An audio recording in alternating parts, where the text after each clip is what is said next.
साल 1977 में एक कैनेडियन प्रोफेसर गैरी मिलर ने कुरान मजीद में कोई खामी तलाश करने का इरादा किया। गैरी मिलर टोरंटो यूनिवर्सिटी में पढ़ाता था और ईसाई मुबल्लिग भी था। आइए देखते हैं इस वीडियो में कि वो कुरान मजीद में कोई ख़ास खामी तलाश कर पाएगा कि नहीं, और आखिर इस गैरी मिलर का अंजाम क्या हुआ। इसका ख्याल था कि कुरान मजीद में खामी ढूंढ लेने से मुसलमानों को ईसाईयत पर लाने में मदद मिलेगी। मिलर ने कुरान मजीद के मताले के बाद जो कुछ लिखा इंतहाई गैर जानबदारी के साथ लिखा। कुरान मजीद के बगौर मताले के बाद मिलर ने लिखा कि ऐसी तहरीर लिखना किसी इंसान का काम नहीं हो सकता।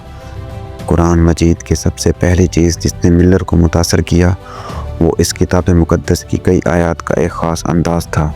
मसलन सूरत अन-निसा की आयत 82 में, जिसका तर्जुमा है कि तुम क्या वो कुरान पर गौर नहीं करते? अगर ये कुरान मजीद अल्लाह के सिवा किसी और का कलाम होता तो बेशक वो इसमें कई गलतियाँ पाते। और सूरत अल-बकरा की 23वीं आयत, जिसका तर्जुमा है कि और अगर तुम इस किताब पर शक करते हो जो हमने अपने पैगंबर पर उतारी तो इस जैसी एक सूरत ला कर दिखाओ। कुरान मजीद पर तहकीक के बाद प्रोफेसर मिलर ने द अमेजिंग कुरान के नाम से एक लेक्चर दिया, जिसमें इसने कहा कि दुनिया में ऐसा कोई मुसन्निफ नहीं है जो एक किताब लिखे और फिर लोगों को चैलेंज करे कि आओ मेरी किताब में से गलती निकाल कर दिखाओ, जिस तरह कुरान मजीद में बारहा कहा गया है।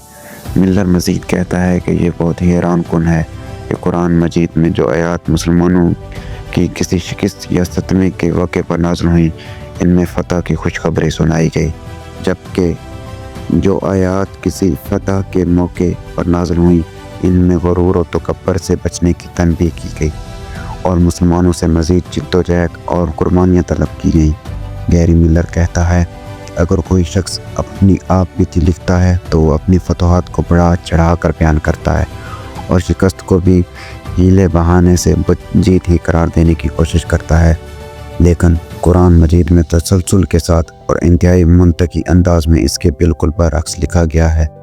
कुरान मजीद में किसी एक मखसूस वक्त की तारीख बयान नहीं की गई, बल्कि इसमें आम कवानीन वज़ा किए गए हैं जो अल्लाह ताला और इसके बंदों के मबैन तअल्लुक़ के खुदोकाल का तयन करते हैं।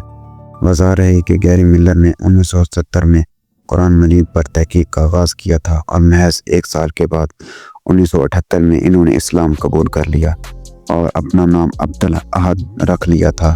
इसके बाद से इन्होंने अपनी ज़िंदगी इस्लाम के दावत के लिए वक्फ कर रखी। वो टीवी प्रोग्राम्स और पब्लिक लेक्चर्स लोगों को इस्लाम की तबलीग करते थे। मज़ीद कुरान मजीद के किस्से और पैगंबरों की ज़िंदगी के बारे में जानने के लिए हमारे चैनल को सब्सक्राइब करें और मज़ीद वीडियोस देखने के लिए ऊपर आई बटन पर क्लिक करें। हमारे चैनल को सब्सक्राइब करें और अपने दोस्तों के साथ भी शेयर करें। शुक्रिया।